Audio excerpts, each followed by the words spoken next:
Hey guys, it's Greg. Today I'm going to give you an overview of the Seaborn library in Python. It's one of a few popular data science libraries for graphing, that being matplotlib, the one that everyone knows. Seaborn is basically a higher level matplotlib. It was built on top of it. And then there's Plotly, which is a little bit different. It makes more interactive graphs, and they've got their own sort of system over there as well. But today we are doing Seaborn. And to start, we are starting with pandas because you really need to load in some sort of a data set. You actually can, and we will later on, use Seaborn to automatically load some data frames, but it's good to just do the classic, which is not that. Import pandas as PD, and then df is equal to pd.readcsv. You need some sort of data set to read in. I'm actually not going to use the California housing that's in this sample data. I'm going to use one that's from the Kaggle website. I'll link that in the video description. Basically, you have to go to that link, and then if you scroll down to a certain point, you can download housing.csv. It might generate a zip file, and so you might have to extract that on your computer, and then you'd have to upload this onto Google Colab if you're doing that with me. So you'd have to upload housing.csv, and so I'm going to just magically have that done now. And there it is. Hopefully that was okay. So df is equal to pd.readcsv. The file name is housing.csv, and then we will just show df, which is very similar to the sample data California housing, although there's no train and test. It has all of the same columns, except at the end, this one has a categorical variable for ocean proximity. And it's really the only categorical variable in this dataset, which is why I wanted to use this other sort of very similar dataset. But anyways, let's get into the good stuff. So basically every row of this data frame or dataset is an area in California. It has longitude, latitude, and a bunch of other columns relating to that area. We're going to use Seaborn to visualize some of it.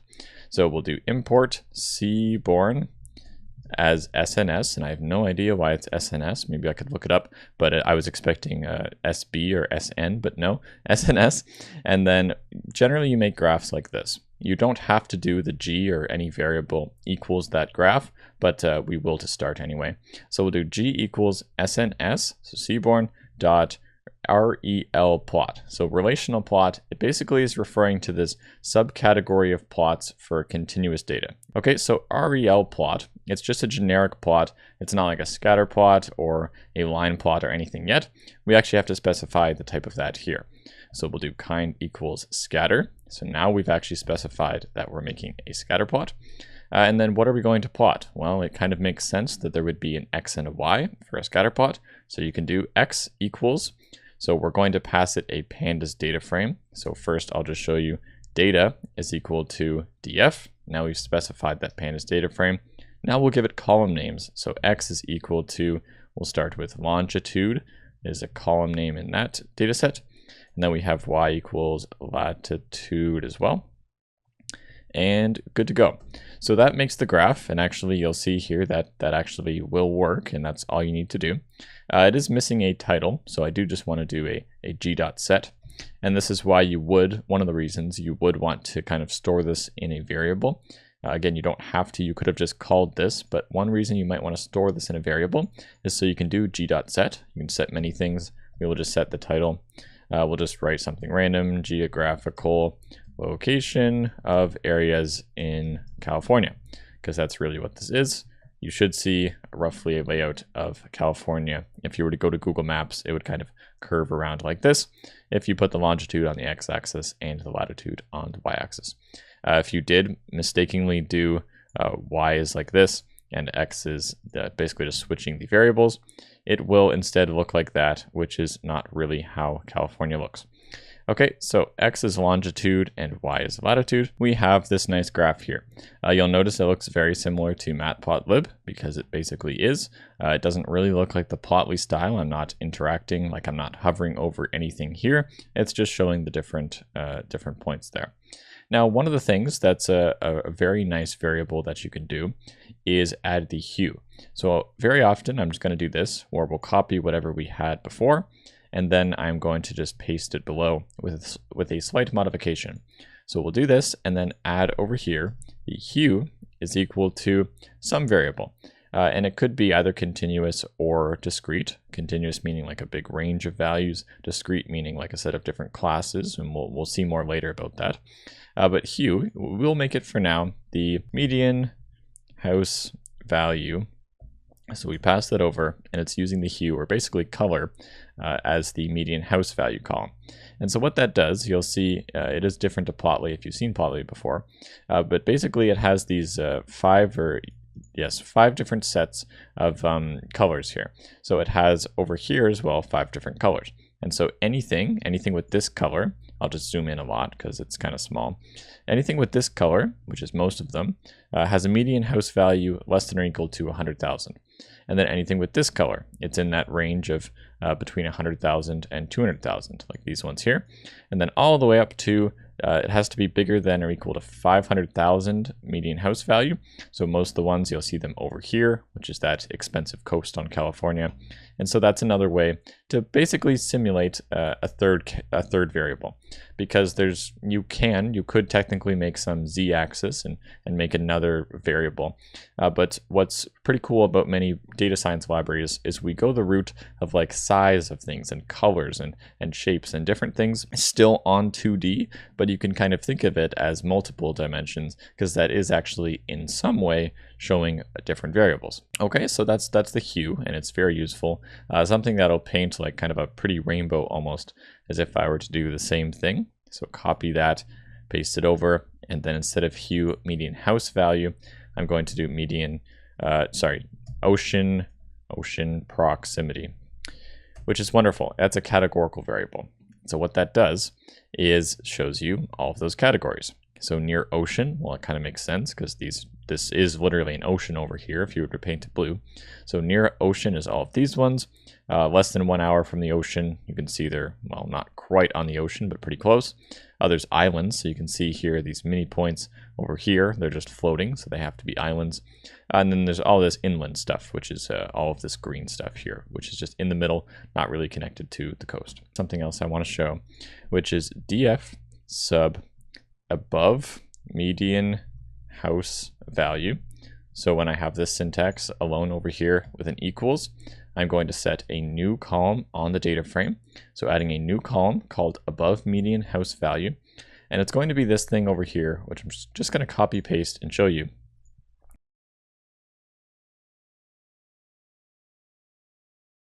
The median house value, that column, if that is greater than the df.medianHouseValue.median.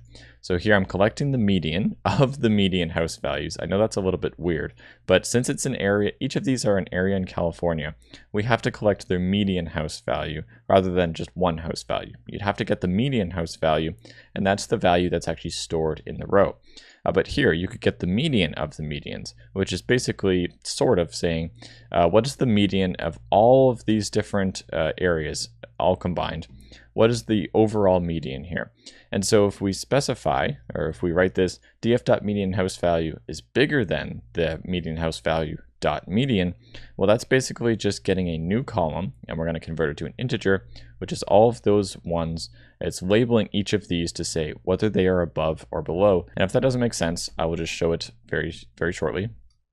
I added a new column to the dataset, df over here, which is all of these rows are now above the median house value, and all of these are below the median house value. And there's others scattered in there. It just happened to be all of these are zeros and all of those are ones, but there's lots of those scattered in there.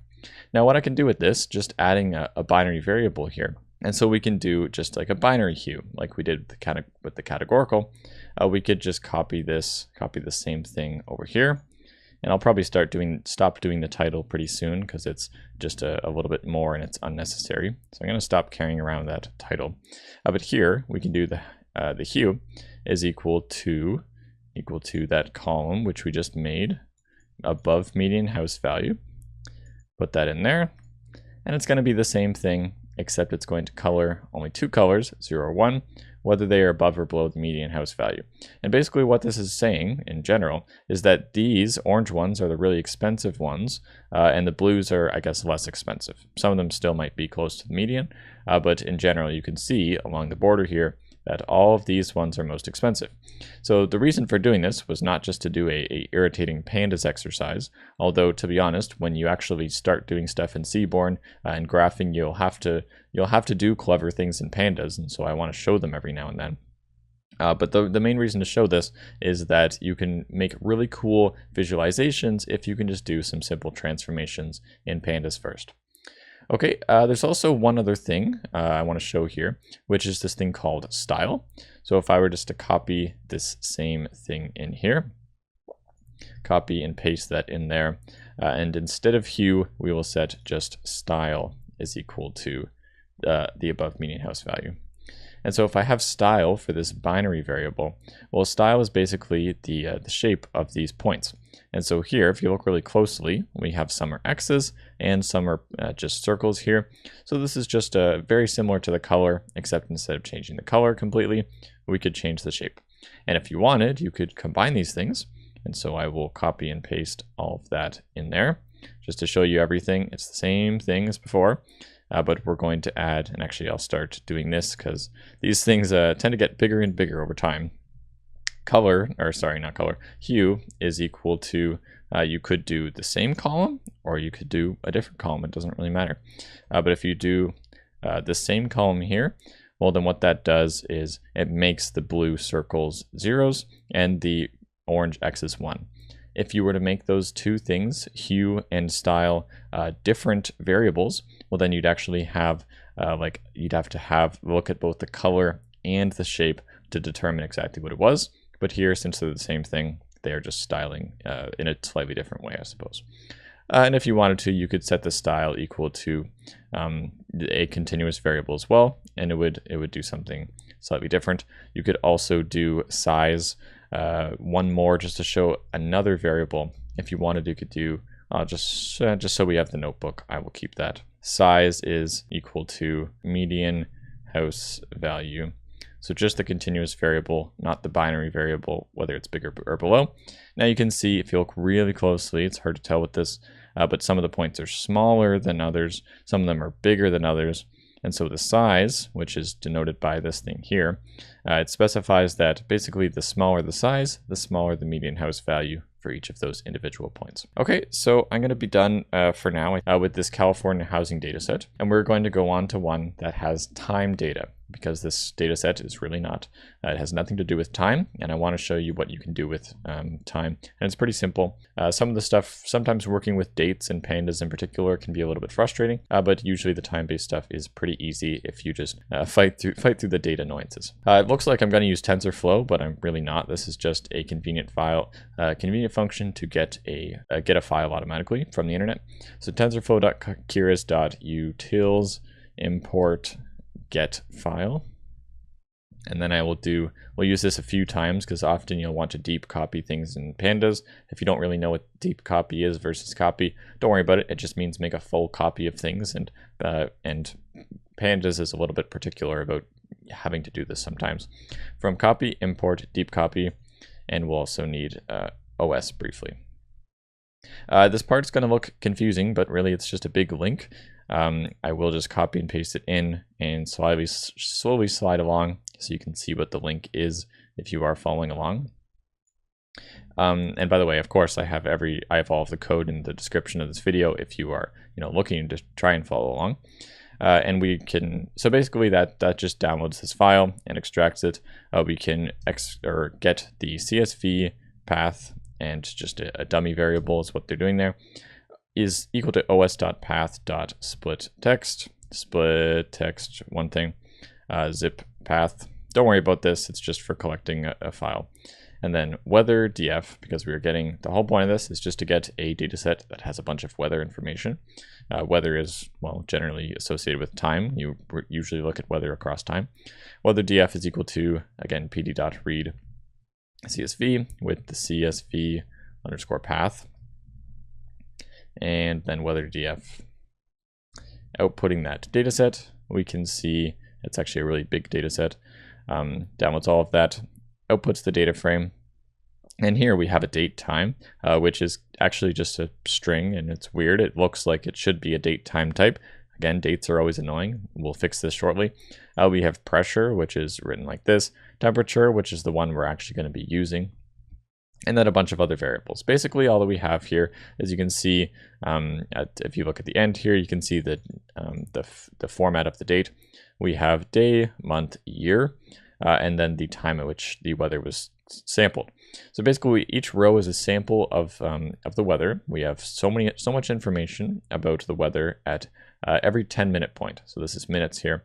So at the first day here of 2009, we collected it at 10 minutes, then 20 minutes, 30 minutes, 40 minutes, 50 minutes. And then although it doesn't show it because of pandas, it does collect it at that 00 mark as well.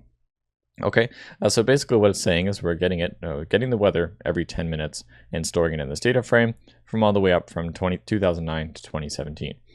And we're going to use this after we just take a little bit less information from it because it's a little too big to visualize time-based data.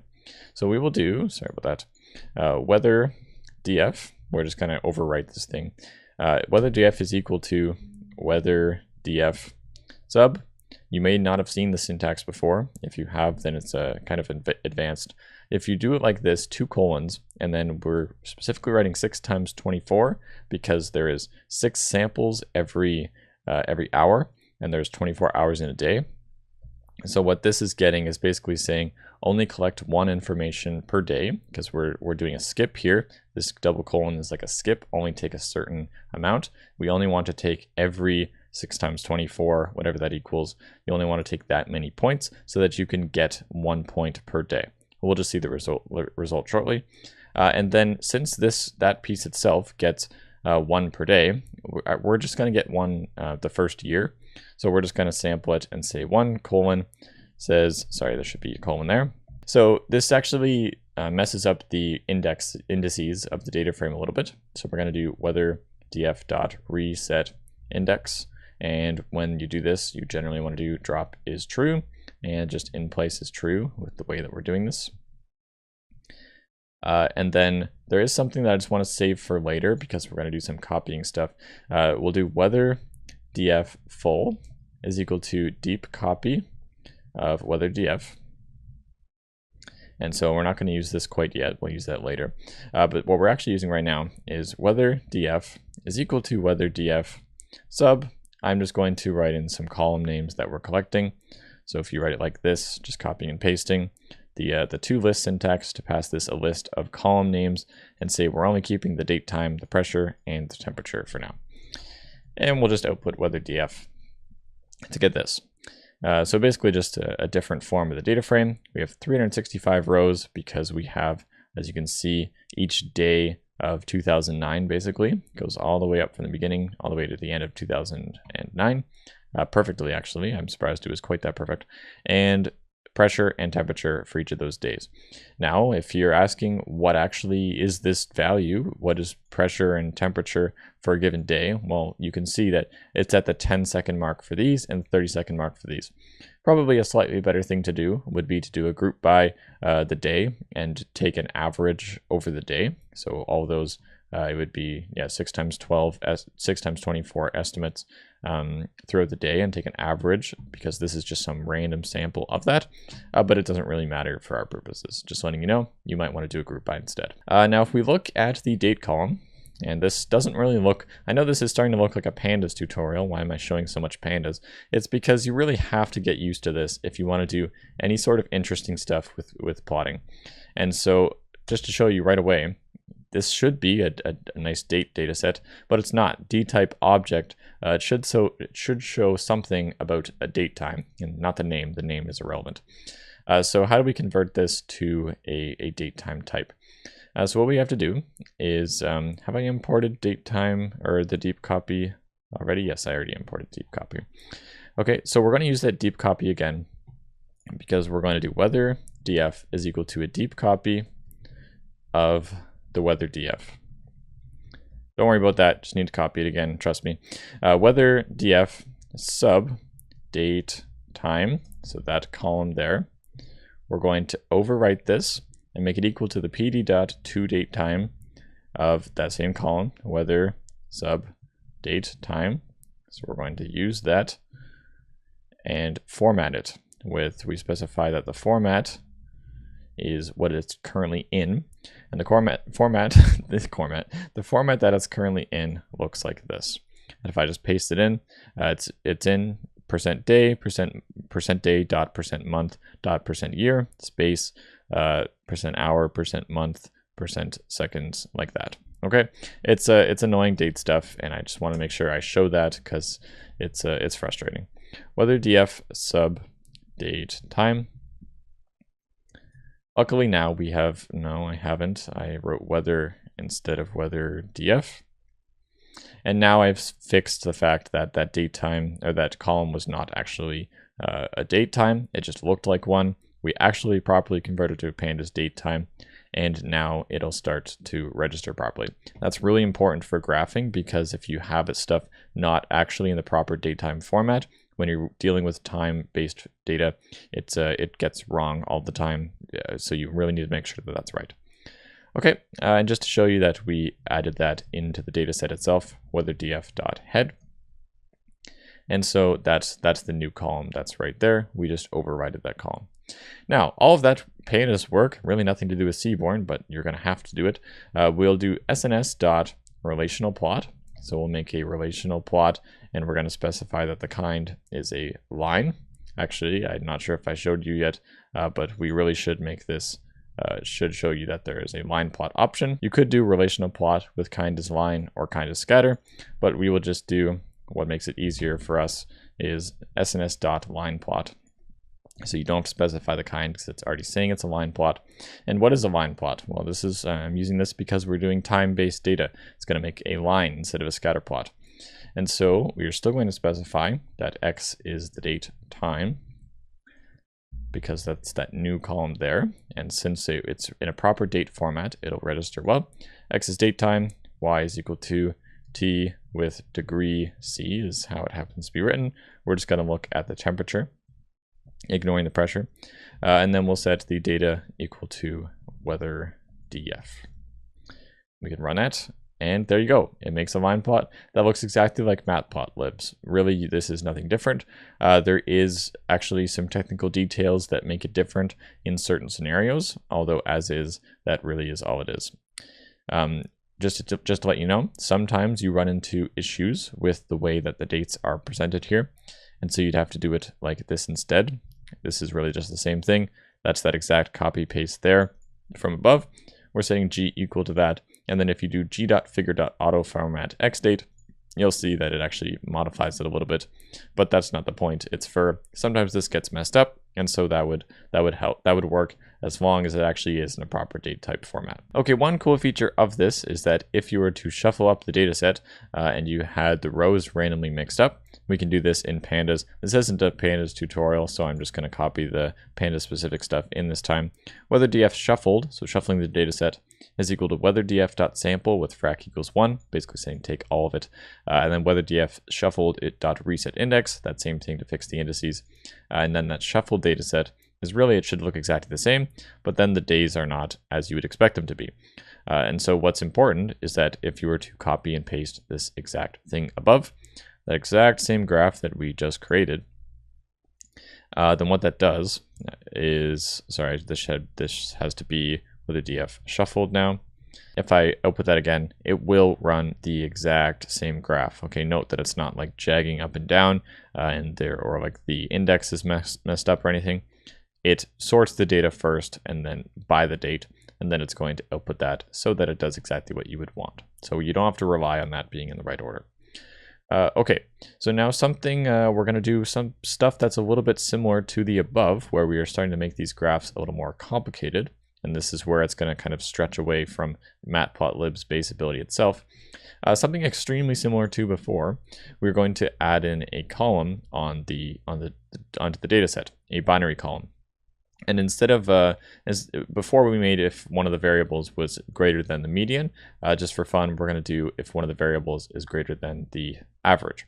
And so we can do this. I'm going to do that same thing with pressure. So I'm going to add a column, and then we'll have each value, if that will be whether or not, or a 0 or 1, indicating whether or not that that value's pressure is above the average pressure of the whole data set. So we do that with weather df sub above average pressure, adding in a new column called above average pressure, and that is equal to, I'll just do weather df sub the PM bar, so the pressure, come on, typing these things is irritating, is greater than the weather df sub, I need to zoom out a bit, I think. It's greater than the weather df sub the PM bar dot mean. Okay, getting the mean of that column, and then another bracket like that, and then dot as type int. Okay, I know that's a lot, but hopefully that makes sense. We're making a new column above average pressure is equal to weather df sub the pressure is greater than the pressure dot mean, and then we're converting that to an integer, and then we'll do weather df. Just basically made that new column there. So now that we have that, we have some categorical variable that we can use to basically make multiple line graphs on the same plot here. And what we'll do to show this is that we can grab this exact same thing, grab this exact same plot as before that we just created, except instead of the shuffled data, we're just going to use the weather df. And then if you add this a couple things, hue is equal to above average pressure. We'll start with that.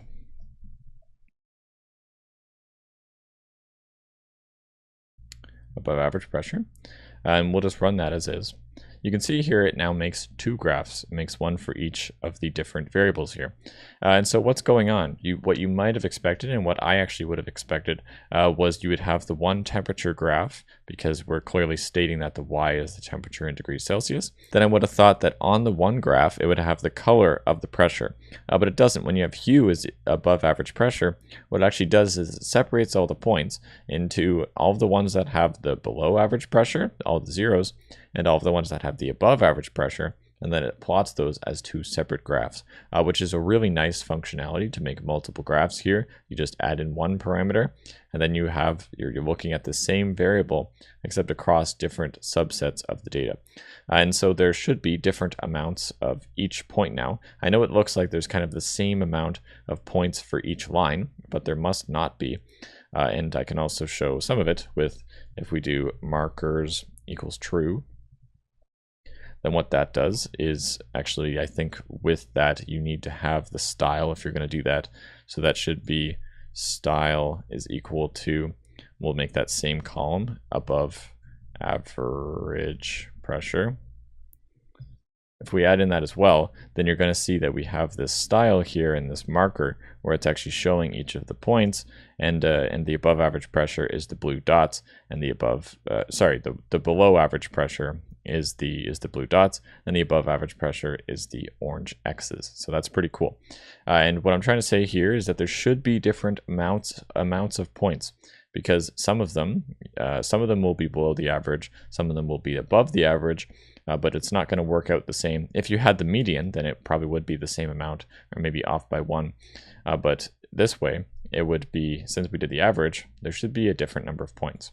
And we can look at that with the pandas function, whether df sub above average pressure, and then dot value counts. For the below average pressure, 161 points make up the blue line, and 204 make up the orange line. Okay, so that's pretty cool. I really like that functionality. And something else very slightly different, we could actually just take this same plot and again make multiple graphs, except quite literally make multiple graphs this time. If you were to take this same thing and then add col, so for column is equal to what? Well, again, a variable. What are we splitting the column on? Column is above average pressure as well. Sorry, line 2 to object is no attribute call, so I must have, sorry, this has to be, actually, if you're doing this, it has to be an REL plot, but then you make the kind equal to line. It's kind of weird. I'm surprised that's really necessary, but that's fine. Okay, and then with that feature, now we have them separated as two different columns here. It's the same as exact thing as before. It should be the same if you line them up. It would look the same, except sometimes in certain scenarios you might want to give them each their own, especially if you're going to do this with multiple variables, and I'm not going to show that, but if you were doing this with many different groups here, then you would definitely want this sorted out. and maybe in a grid format, which you could do as well if you were to look that up. Okay, before we move on to categorical data, I just want to briefly remind you, because I don't think I showed it properly before, that anytime that you have a relational plot here, you're making, say, a scatter plot or a line plot, well, you could also just change this. I actually never showed the word scatter here, so you could do scatter plot like that, and then you would have to remove that kind there. And so here, for making a scatter plot, I'm just showing you instead scatter plot instead of the relational plot with kind. Relational plot is that whole kind of generic REL plot, and then scatter plot and line plot are two sub formats of that. You can do it through either relational plot and then kind, or just scatter plot or line plot as before. But again, there's occasionally limitations. The reason I'm showing that and making stress on it is because Seaborn follows this same type of idea with the categorical stuff. And so I'll show very shortly. First, DF, we are using our California housing data set again. And then to make a what we call a cat plot, so a categorical plot, we're going to do that with this California data set on the total rooms and ocean proximity columns. So I'm going to do sns.cat plot. So cat plot is basically analogous to that relational plot thing. Relational plot, you could specify the kind was, say, a scatter or a line plot, or maybe others. Cat plot is the same exact thing as that, except you're going to specify the kind again, except it'll be for categorical data. So like a pie chart, and I'm going to make you do a pie chart at the end of this because I purposely didn't show it. There's bar charts and histograms and box and whisker plots and that type of thing, which is generally looking at different categories of data. It's a little bit of a fine line as to what's categorical because we did use categorical earlier, but in general, this is a different set of graphs. Okay, so for this, we're going to look at X to be the total rooms. And again, so what type of plot is this? Because this is like REL plot, it's just a generic plot, haven't made a particular one yet. By default, they actually both default to scatter plot. And this does make sense with categorical data as well, because if we do X is that column, X is total rooms, a continuous variable, Y is equal to ocean proximity, and we do data is equal to DF, well, it's going to default to a scatter plot. And what that looks like for this categorical data is, well, it separates it by category because Y is categorical, it's ocean proximity, and X is total rooms, which is on the X axis there. You could totally switch the axes, and that would be totally fine. As opposed to the continuous stuff, it's you probably wouldn't want to switch latitude and longitude on that.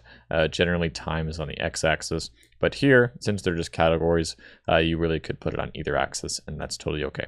You might be wondering, why is there some sort of spread out here? Because since it's categories, there's no sort of middle information here, and that's due to some parameter called jitter. If you really don't like this, then you could just do jitter is equal to, change it to a number, or just do jitter equals false, which is a little bit, it shows in a little bit of a different way, because it doesn't show very well how many are in this area. It shows that a little bit better with jitter equals true, but it's more true, I guess. Like it makes a little bit more sense if it's just on a line like that. But I'm just going to leave it as the default, which is on. And so the main thing we can get out of this plot, which is technically still a scatter plot, total rooms and ocean proximity. Well, clearly there's not many rooms on islands is really all this is saying, and maybe a little bit. The ones near the bay seem to cap off at about 20,000. And so the ones inland, you generally have a lot more rooms when you're more inland, I guess. That makes a little bit more sense, especially the islands one. You're probably not going to have some like absolute condo or something, some massive apartment building on an island. You're just going to have like a house that has a couple rooms, and so that's what that is. Okay, so that's just one plot. We could just make this a little bit more complicated. And so the same thing, I'm going to grab that same function there, same function call, and just add the hue.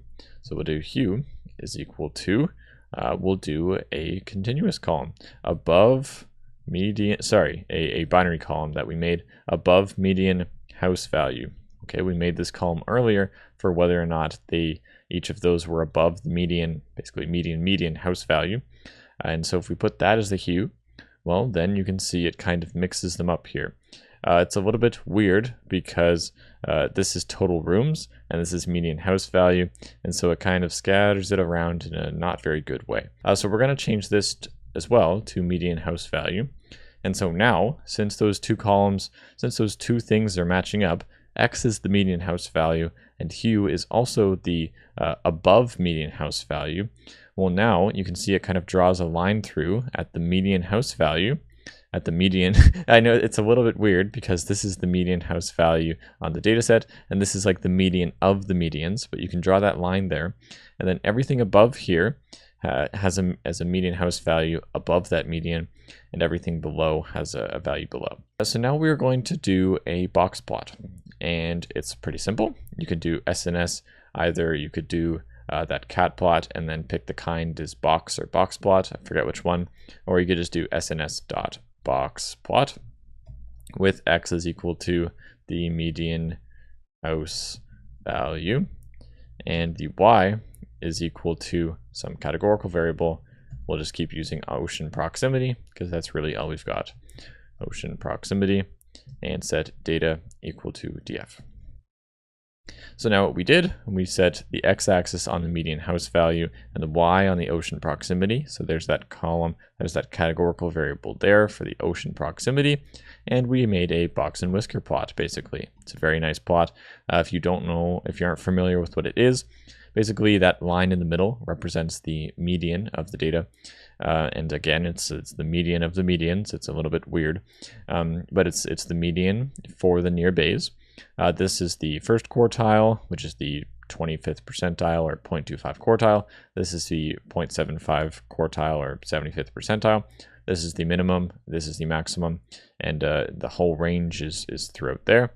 So here, for the island, it's only a few data points, and so it just ranges from here to there. And yeah, basically it's a nice way of seeing many aspects of the data. It shows you many different variables. And the main point of it is to kind of show you where most of the data lies.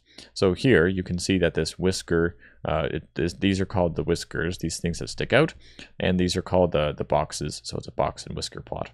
And here, since the boxes, you can't really see the whiskers at all, it basically means that pretty much all of this data is packably tightened here. Since there's very little data, it's also a little bit prone to looking like that as well. But here, if you were to see, there's a little bit of a whisker here and a whisker out here, and then there's still many variables over here. So even though the median of the data set is in the middle over here, there's so many outliers. Any of these points outside the whiskers are considered outliers. There's many outliers that are on the right side here. So it's a wonderful way of looking at many things in the data. We call that a box and whisker plot. A very slight modification to this, again, would just be modifying, say, the hue.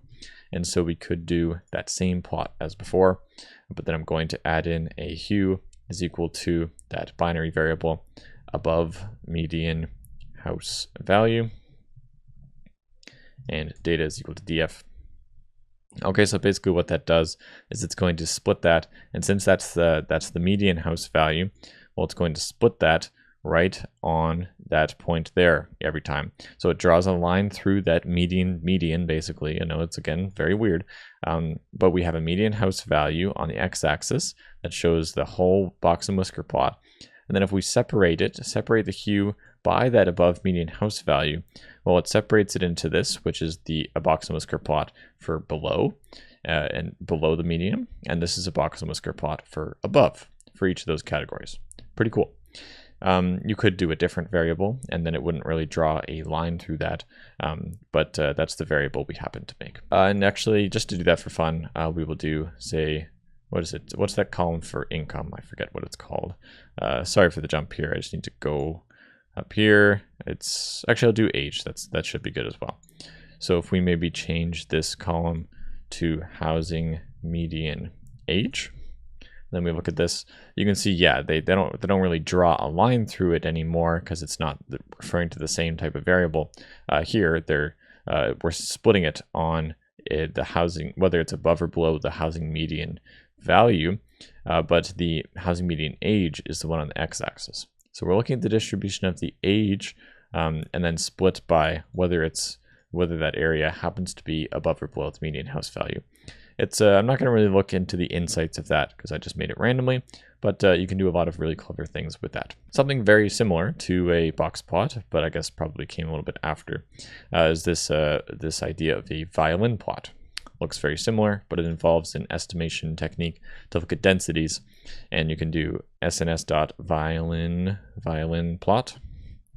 And we are actually just going to, no, actually I'm not going to take that one, sorry. I am just going to copy what I have. sns.violin plot. X is going to be the median house value, and Y will be, again, that categorical. Actually, just for fun, I'm going to flip X and Y just to show you that it still makes sense. Violin plot is going to show for each of those categories, which we put on the x-axis, it's going to show you the median house value, which is basically just the wider it is, the more data is there. There's other sort of things that you could represent from the width, like maybe the variance or something like that, or the standard deviation. But this is basically just the proportion of data that's there. And so most of it lies over here, mostly goes over, and then it gets a little bit wider again and narrows. Here it's like inland. Pretty much all of it has a median house value that's less than 300,000. And then there's like a tiny little bit over there. It's very skinny. So there's something there, but not really very much. Okay, so just it's very, very similar to the box plot. It's very similar to this box plot, just flipped X and Y.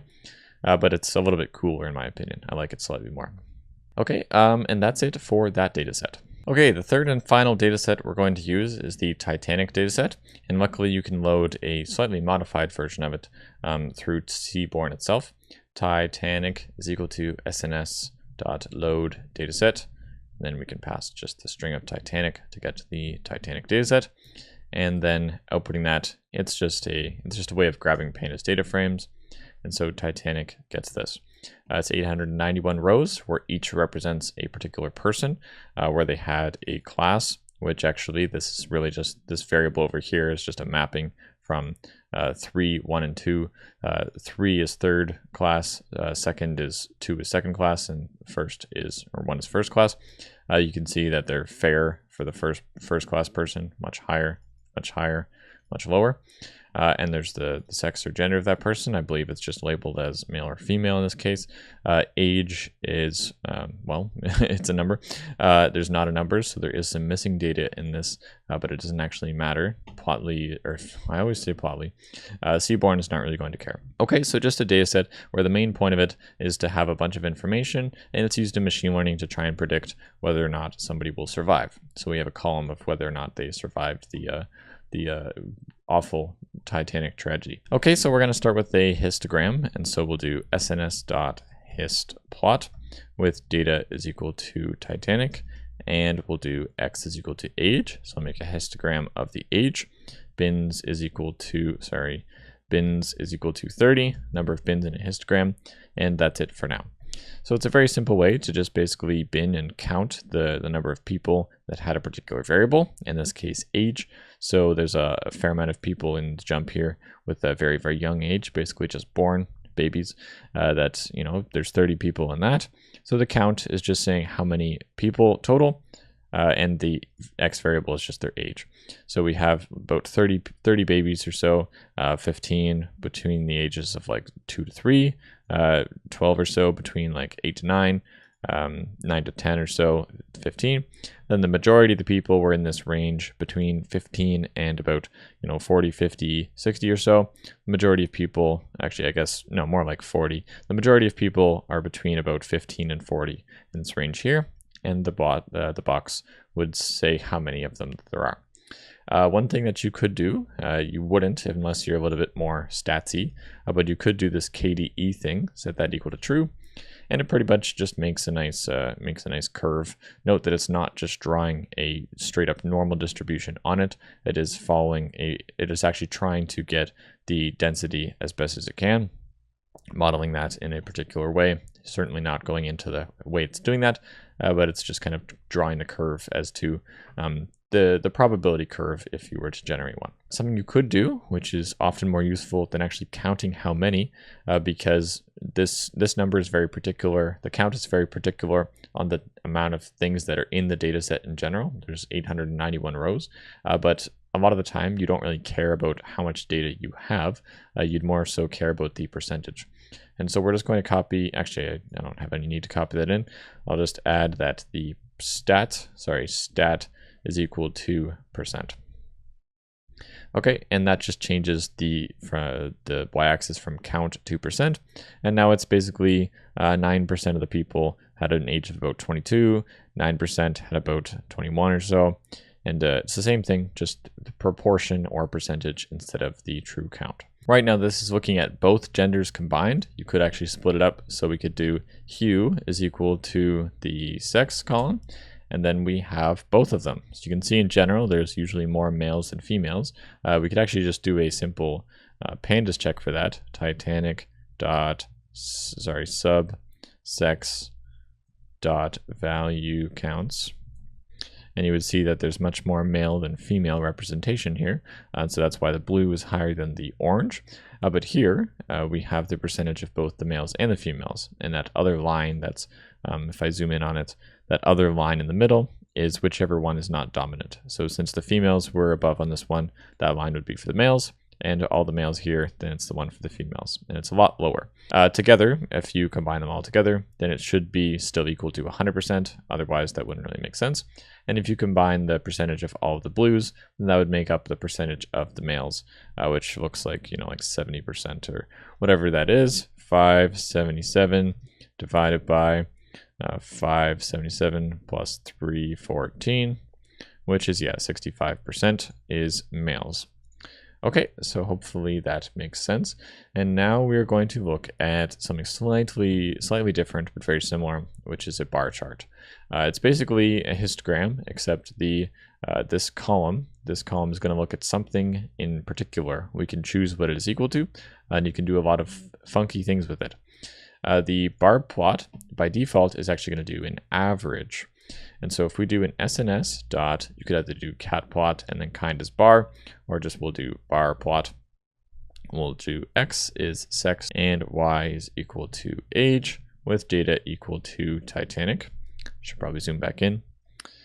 If we run that, then we are going to see, well, X on this, sex on the X-axis, Y is equal to age. This means that this is the average here. So by default, this bar chart is making this point equal to an average age.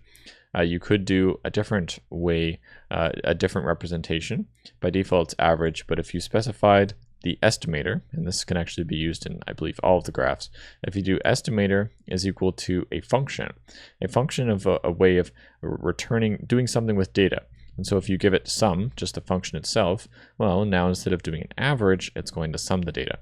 So instead of 31, you're going to see the sum of all the male ages, which doesn't really make any sense. Like, why do we really care about the sum of the male ages? We don't. We probably just care about the average, which you could get by sending in the NumPy average function, or you could just send in nothing, because by default it'll do the average.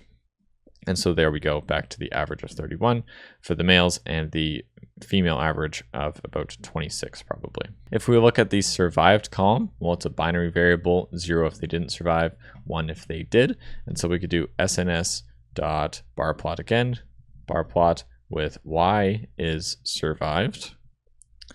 And X is, we'll just do sex again, with Titanic data is equal to Titanic. Then we see again sex on that X-axis. And then here, whoa, there's a much more probability that you survived if you were a female. So if you were a female, you basically had a roughly 72% chance of survival. And if you were a male, you had roughly an 18% chance of survival. Something you really have to look at more than just gender, although this is clearly dominant. It's extremely expressive that if you were a female, you had a much better chance of survival. As you would know if you've heard the phrase woman and children first, they would be shown very well by that. But if you look at the class of the person, well, then you're going to discover a lot more information.